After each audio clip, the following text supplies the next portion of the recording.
palavra de Deus hoje, nós continuamos a exposição de Romanos 5. Começamos, aliás, Romanos 5. É um dos assuntos centrais da Bíblia e é um assunto maravilhoso, né? Isso é o divisor de águas de nossa vida. Irmãos, e eu quero tentar ser o mais claro possível para que nós venhamos a entender, né, esse texto. Ele é muito fácil de compreender, mas ele implica em muitas coisas. Diz a palavra do Senhor: justificados, pois, mediante a fé, temos paz com Deus. Aqui já diz uma outra versão: portanto, uma vez que pela fé fomos declarados justos, temos paz com Deus, por causa daquilo que Jesus Cristo, nosso Senhor, fez por nós. Verso 2. Foi por meio da fé que Cristo nos concedeu esta graça, que agora desfrutamos com segurança e alegria, pois temos a esperança de participar da glória de Deus. Nos últimos dias nós acompanhamos pela mídia essa negociação, né, do grande acordo de paz assinado entre Israel e o grupo Hamas, né, lá na faixa de Gaza. E isso foi comemorado. Para nós, quem sabe nós pensamos, uau, até que enfim eles pararam de guerrear. Para nós reflete alguma coisa, mas para quem participou daquele acordo de paz, quem foi afetado, eu vejo lá tantas famílias conseguindo seus familiares de volta, isso impactou diretamente. Mas eu te pergunto, quanto tempo dura esse acordo de paz?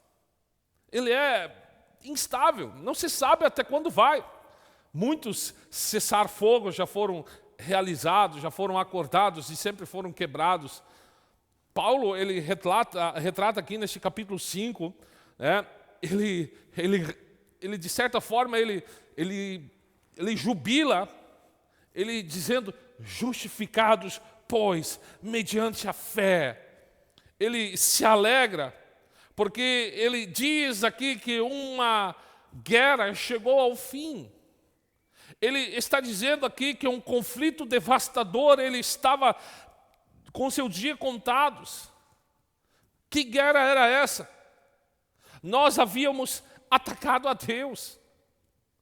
Nós, com má intenção, nós apontamos todas as nossas armas para Deus. Você pode dizer, mas eu nunca fiz isso. Mas a Bíblia diz que nós somos e nós nos tornamos inimigos de Deus. E Deus, para manter a sua justiça, Ele precisaria responder a este ataque que nós fizemos a Ele contra a sua santidade. E qual seria esse ataque? Derramar o seu juízo sobre nós, a morte. Ele deveria apontar as suas armas sobre nós e nos matar. Ele seria ainda assim justo. Muitos tentam negociar com Deus, assim como Donald Trump fez, assim como Netanyahu fez.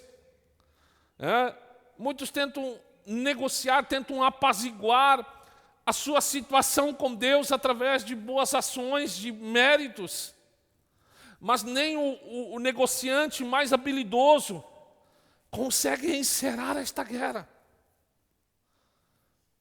E Efésios, ele vai nos dizer lá no capítulo 2, verso 12, ele diz assim: nós estávamos sem esperança e sem Deus no mundo.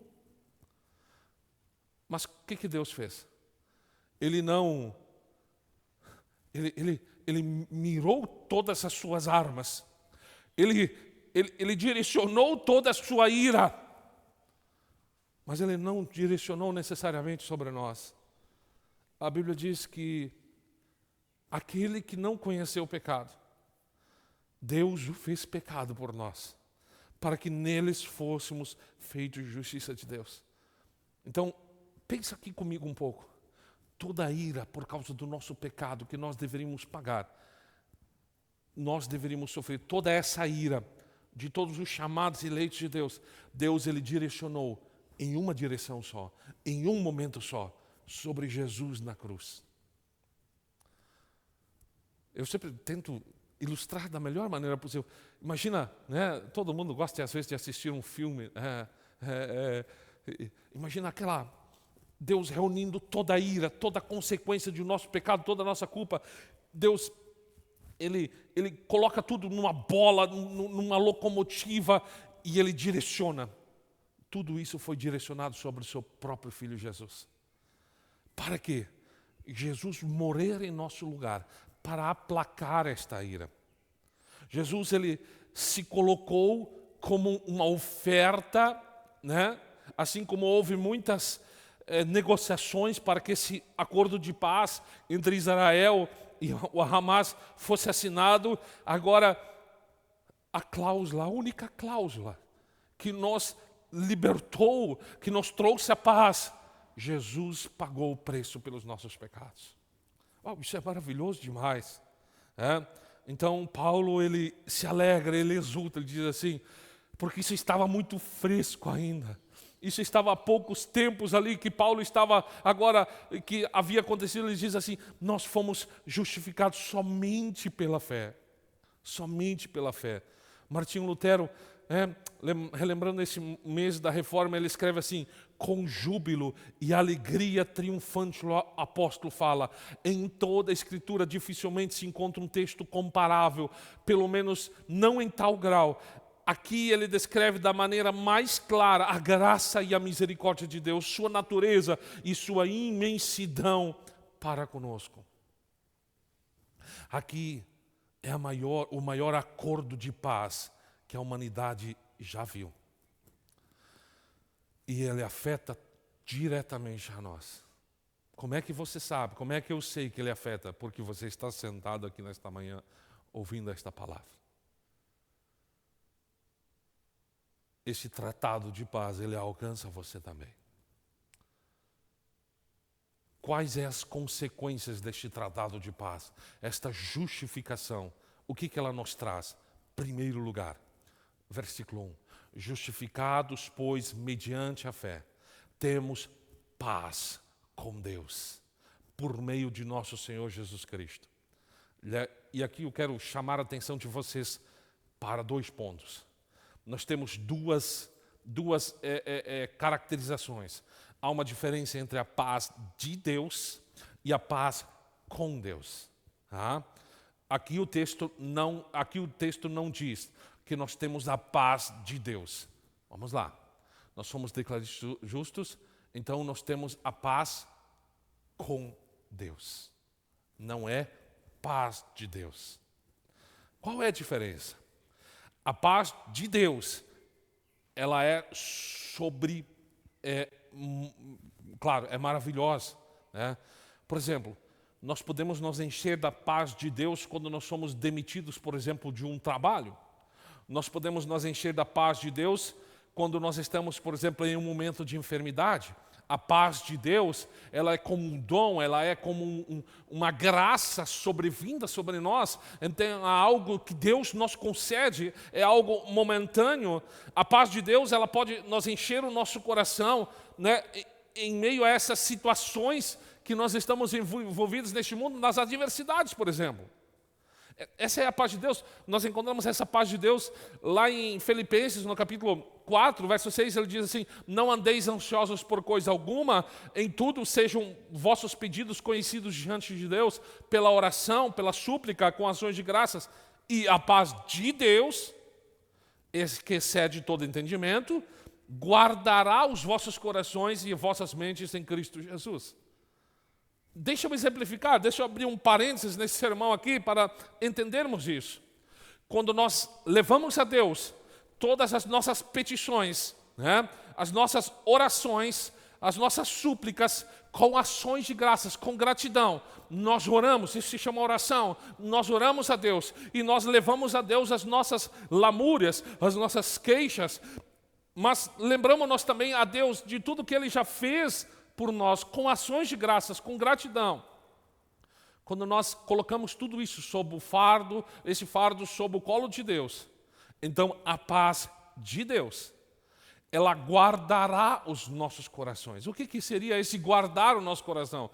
Guardar essa, né, quem já serviu o quartel aqui sabe, né, fica aquele vigia lá na entrada do quartel e ele vai regulando quem entra e quem sai, né? Então assim, essa paz, quando nós colocamos Deus a par de nossas ansiedades em oração, com ações de graças, então essa paz de Deus, ela faz vigia ao nosso coração e ela não permite entrar tudo aquilo que tira essa paz, ou não deixa sair aquilo que nos tira essa paz. Ela guarda o nosso coração. Essa é a paz de Deus. Mas Paulo aqui está falando acerca da paz com Deus. Antes de experimentar a paz de Deus, em tempos de angústia e sofrimento, nós primeiro precisamos ter paz com Deus. Como posso esperar então a paz de Deus se eu ainda estou em guerra com Ele? Olha só, eu preciso fazer paz com alguém. Por exemplo, alguém briga, por exemplo, né, com uma outra pessoa. Você não vai conseguir ter comunhão com essa pessoa sem primeiro fazer paz com ela. Assim é com Deus. O que a humanidade está tentando fazer é usufruir da comunhão de Deus, é usufruir das bênçãos de Deus, da paz de Deus, mas ainda estando em guerra com Ele. Então, a pergunta é, nós já temos paz com Ele? Lutero, ele observa aqui com maestria, aqui se encontra o erro do ser humano. Ele busca primeiro a paz, depois a justiça. Por isso, nunca encontra nenhuma das duas. Agora eu faço outra pergunta. Como é que as pessoas elas encontrarão a paz com Deus? Parafraseando Romanos, como é que crerão se não há quem pregue? Esse foi um dos assuntos muito esquecidos. É um dos assuntos muito esquecidos pela igreja. Pouco notado pela igreja. Mas é totalmente necessário. Com Deus, nós temos que seguir essa ordem. Primeiro, paz com Ele, justificação pela fé. E Deus não exige obras, rituais, cerimônias religiosas. Apenas uma fé sincera. Qual é a condição? Sendo, pois, justificados pela fé. Pela fé. Deus usa a nossa fé como um canal para chegar à salvação até nós. Ok? Nós temos paz com Deus. Muitos querem ter a paz de Deus, mas poucos querem ter a paz com Deus. Então, a condição para receber a paz de Deus é primeiro ter paz com Deus. Entendeu? É meio português, né? Primeiro precisamos buscar a paz com Deus. Depois receberemos a paz de Deus. Aí você pode dizer assim, mas eu nem sabia que eu estava em guerra com Deus. Então, deixa eu te trazer uma notícia. Todo homem está em guerra com Deus. O que diz a palavra de Deus, por exemplo, lá em Romanos 1, 29. Nós passamos isso. Cheio de toda injustiça. Esse é o ser humano. Cheio de toda injustiça, imoralidade, maldade, ganância, depravação, inveja, homicídio, contenda, engano, perversidade, difamação, caluniadores, inimigos de Deus, insolentes, arrogantes, orgulhosos, inventores de males, desobedientes aos pais, insensatos, desleais, sem amor, implacáveis, sem misericórdia. Essa é a descrição do homem. Essa é a descrição do homem que está em estado natural de separação com Deus. Esse é o retrato do homem que está em guerra com Deus. Mas por meio de Jesus Cristo, nós encontramos a paz. Amém? Ninguém está isento. Romanos 1 vai dizer assim, mas será que eu também, eu sou um camarada melhor, mais bom, né? Mais bom não existe, eu sou um cara muito bom, será que eu não tenho uma isenção, será que eu também estou em guerra? Ninguém é isento, diz a palavra de Deus lá em Romanos 2, portanto és indesculpável homem, quer quem que sejas. Essa é a nossa situação, ninguém está isento. Todo homem tende a odiar a Deus. Nós não queremos alguém que nos diga o que é bom, o que é justo. Nós queremos ser autônomos, independentes. Nós rejeitamos ao Senhor. Então, Deus, pela sua bondade, quando nós ainda estávamos nesse estado, nós ainda éramos inimigos, Deus, Ele enviou Jesus. Deus, Cristo, Ele nos amou, sendo nós inimigos dEle. Essa é a maravilha, né, da eleição. Ele nos elegeu, Ele nos escolheu, nós sendo maus, nós cheirando mal, nós sendo ofensivos à sua santidade, Ele nos chamou. João 3,16, e Deus amou o mundo de tal maneira que deu o seu único Filho, para que todo aquele que nele crê não pereça, mas tenha a vida eterna.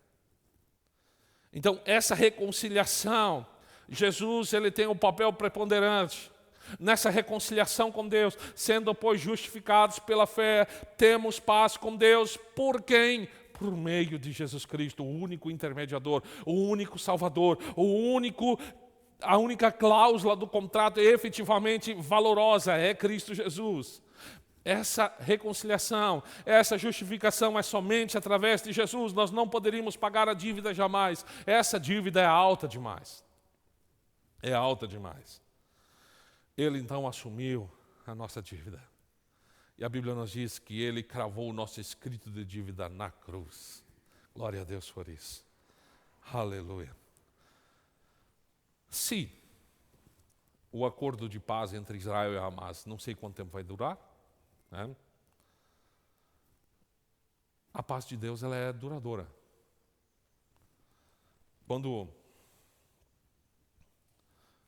Se você conhece um pouco de história, né, no fim da Segunda Guerra Mundial, em Londres, em Nova York, em Paris, em outros tantos lugares, eles estavam comemorando o fim da Segunda Guerra Mundial.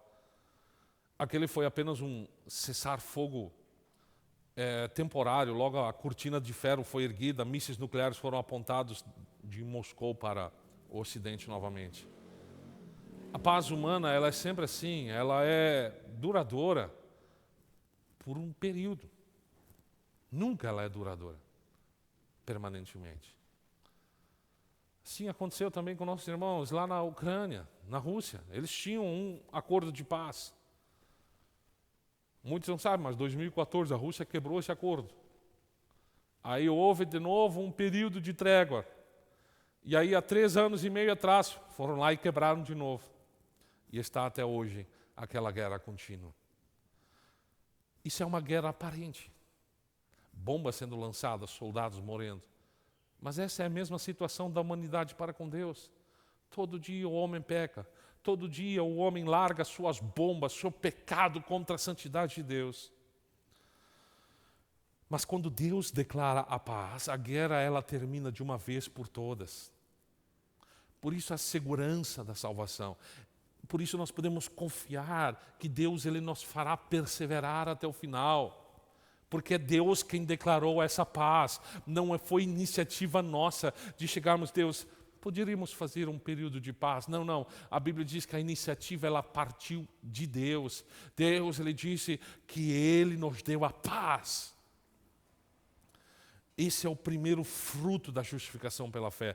Paz com Deus. Em segundo lugar, o que a justificação ela nos permite? O que a justificação traz por nós? É o acesso a Deus. Né? Nós temos paz com Deus por meio de Jesus Cristo. Por meio de quem também obtivemos pela fé acesso a esta graça. Então é importante compreender que a paz que temos com Deus por meio de Jesus não é um anestésico emocional, não é algo passageiro, não é um paracetamol para nós suportarmos um momento de dor, de angústia. Não é provisório. Não é uma sensação temporária. Não, a paz de Deus, a paz com Deus não é psicológica, nem apenas emocional. Ela é real e duradoura. Nós já ouvimos aqui no início do culto, a paz de Deus, a paz com Deus, ela permanece conosco em todos os momentos. Mesmo quando nós estamos cansados, sobrecarregados, quando nós estamos pensando emocionalmente, nós estamos cabisbaixos, tristes, pensando que Deus nos esqueceu, essa paz ela permanece conosco, porque ela não está restrita às nossas emoções. Então, essa paz, ela é duradoura. E agora nós temos um novo acesso à presença de Deus. Nós chegamos a Deus. E esse acesso não é algo natural. Esse acesso que foi interrompido por Adão e Eva, quando eles comeram do fruto do conhecimento do bem e do mal, desobedecendo os mandamentos de Deus, foram expulsos do jardim. Então, o ser humano ele não teve mais acesso direto a Deus. Eles foram colocados longe do jardim, guardiões foram colocados na entrada do jardim para que Adão e Eva não tivessem mais acesso. Mais tarde, Deus ele demonstra uma graça e promete então a Israel lá no Monte Sinai que habitaria no meio do seu povo. Ordena que eles construam o tabernáculo, é somente um pequeno resumo, e sua morada como que Deus residisse no meio deles. Mas mesmo assim, o acesso ele estava limitado, somente um sumo sacerdote, uma vez por ano, num ritual totalmente cerimonial, poderia chegar aonde a presença de Deus de fato estava. A Bíblia nos diz que um pesado véu separava o homem da presença de Deus. E esse véu, ele estava no templo, e quando Jesus morreu, diz-nos a palavra do Senhor, esse véu ele se rasgou, ele se rompeu. Sproul vai dizer assim, que, parafraseando Mateus 27:51, que uma enorme mão, como se uma enorme mão descesse do céu e rasgasse aquele véu como um pedaço de papel. Essa barreira ela foi removida. O obstáculo entre Deus e o homem foi removido por Jesus. Por Jesus. Então nós podemos entrar na presença de Deus quando? Sempre, diariamente, todos os dias, pela fé. Nós usamos a fé como um canal para chegar a Deus. Nós estamos firmes nessa graça e nós temos acesso livre ao Pai. E essas duas bênçãos agora, paz com Deus e acesso a Deus, elas sempre estão juntas.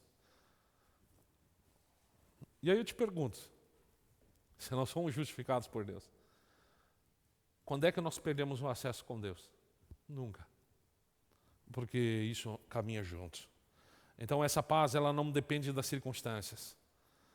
Isso explica aqui porque a paz de Deus não está sujeita às emoções, às mudanças externas.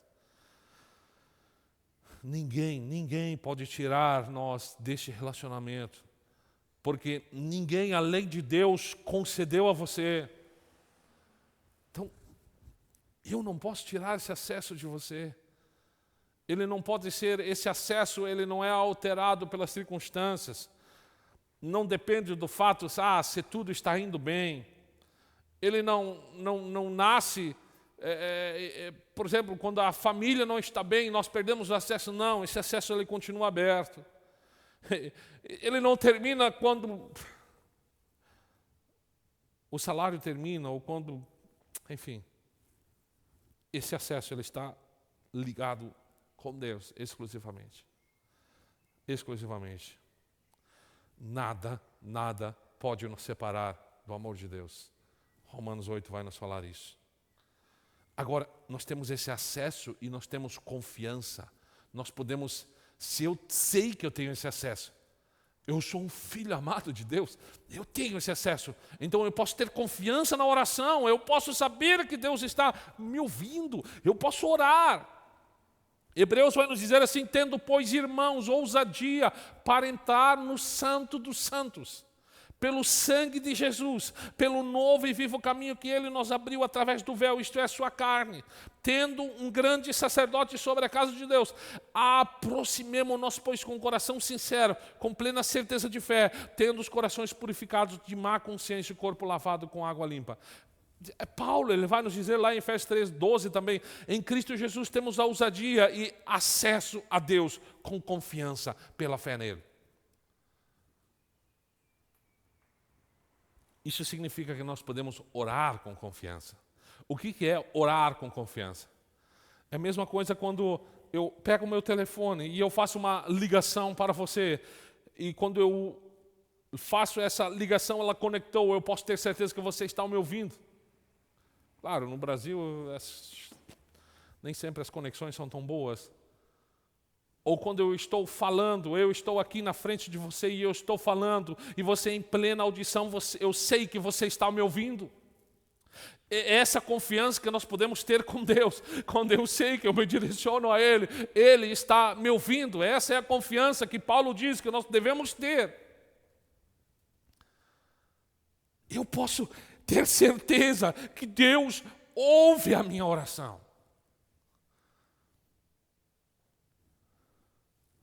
O problema é que muitas vezes nós não gostamos da resposta que Deus dá a essa oração.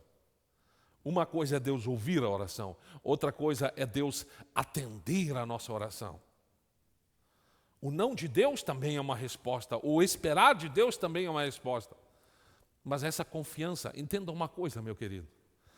Se eu sou filho de Deus, se Ele me amou de tal maneira, se eu tenho acesso a Deus, se Ele conhece os desejos do meu coração, se Deus não me concede exatamente o que eu quero, é porque o propósito dele é diferente. O que nós devemos fazer? Confiar no propósito de Deus. Confiar no propósito de Deus. Tem um exemplo, né? De Lutero e de o seu assistente, chamado Friedrich Myconius.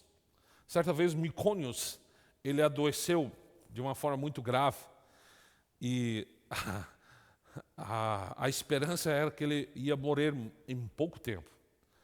Do leito de morte, então, ele escreve uma carta de despedida para Lutero. Quando Lutero recebeu a carta, ele sentou-se imediatamente e respondeu: eu te ordeno em nome de Jesus que vivas, pois ainda preciso de ti para a obra da reforma da igreja.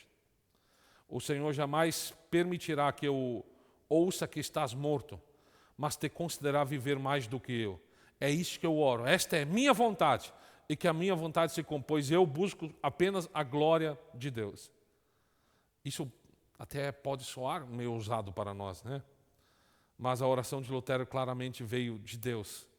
Por isso foi eficaz. Lutero estava de tal forma em comunhão com Deus, que ele tinha essa confiança de que o seu amigo, ele sobreviveria para cumprir com o propósito que tinha com ele. Embora Myconius já tivesse perdido a fala quando a carta chegou, a história, né, isso você pode buscar nos livros, recuperou-se completamente em pouco tempo. E ainda ele viveu 6 anos, morrendo 2 meses depois de Lutero. Nem sempre vai, né? Nós podemos dizer, poxa, mas como é que nós oramos? A oração do Pai Nosso, ela é um grande exemplo para nós. Eu sempre, quando eu vou orar por uma pessoa que está enferma, eu digo assim: Senhor, a minha vontade, o meu desejo é que a pessoa seja curada. Mas, Senhor, a tua vontade, ela é soberana. Nós podemos expressar o que desejamos para Deus, mas sempre entendendo que a vontade de Deus, ela é soberana. A justificação pela fé, então, ela nos dá esse acesso a Deus.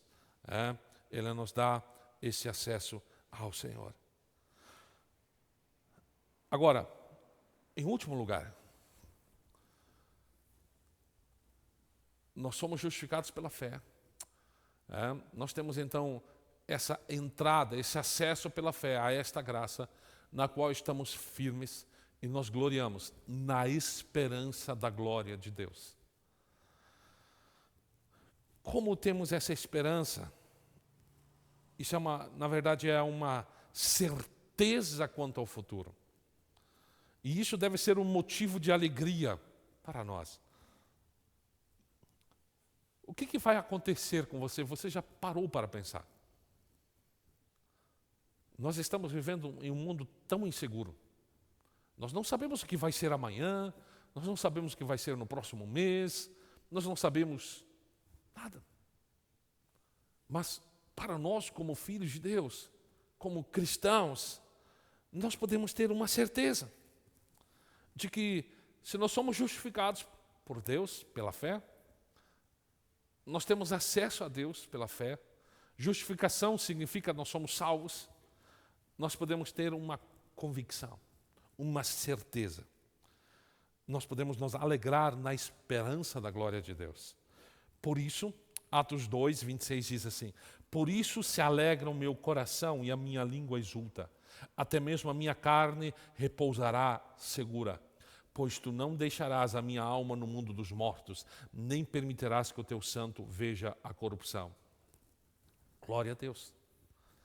O autor aos Atos dos Apóstolos, ele escreve isso.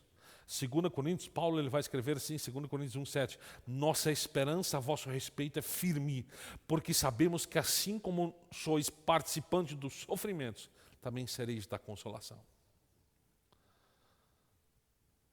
Irmãos, ainda Tito 1,2, eu tenho vários versículos aqui anotados. Tito 1,2 diz assim: na esperança da vida eterna, a qual Deus, que não pode mentir, prometeu antes dos tempos eternos. Entenda uma coisa. Um dos assuntos que eu mais amo falar é sobre a fidelidade de Deus. É um dos atributos de Deus. Deus ele é fiel, não da forma como nós somos. Porque nós somos falhos. Você pode dizer assim: pastor, a partir de hoje eu não vou faltar mais nenhum culto.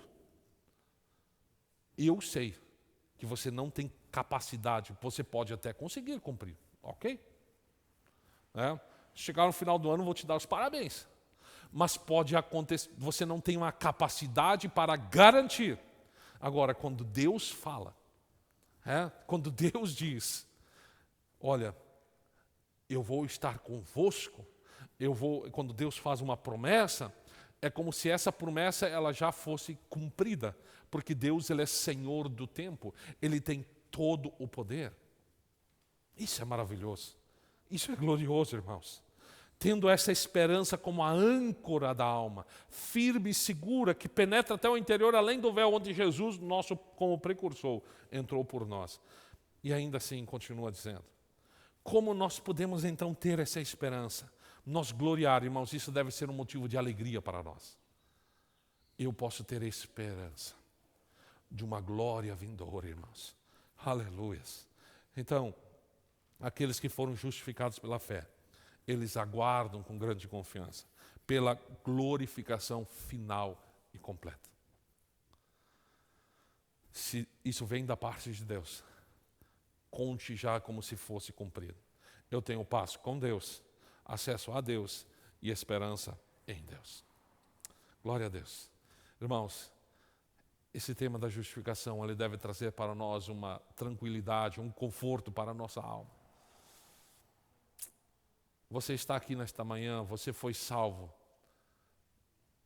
não pelos teus méritos, pelas tuas obras, e nós não vamos nos cansar de falar isso, mas porque Deus nos amou. Ele nos amou. Isso é maravilhoso, irmãos.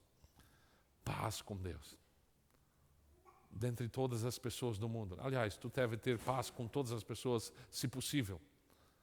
Mas com quem nós devemos prezar a paz é com Deus. Acesso a Deus. E agora nós temos a esperança em Deus. Em Deus. E são coisas que Cristo nos dá. Por isso nós podemos confiar. Não é o pastor quem dá. Não é a igreja quem dá essa esperança. Mas é Cristo. O nosso Senhor. O nosso Salvador. E glória a Deus por isso. Irmãos, confiamos nele. Esperemos nele, seja qualquer for a circunstância. Eu sempre gosto de usar essa frase, dizer que nem sempre vai ser assim. Nós podemos ter dias maus, mas quando nós temos os dias maus, nós devemos pensar, nem sempre vai ser assim, vai ter dias bons. E quando nós temos dias bons, você deve pensar, nem sempre vai ser assim, vai ter dias maus. Mas em todos esses dias, entenda uma coisa, nós somos justificados por Deus e nada vai mudar isso. Nós temos acesso a Deus, você pode chegar a Deus em oração, você pode, quem sabe, não conseguir falar com o pastor, você pode não conseguir falar com tua família, mas o teu acesso a Deus, ele não foi impossibilitado. E então, se tudo der errado, entenda que você tem uma esperança, o teu futuro está garantido, está nos céus.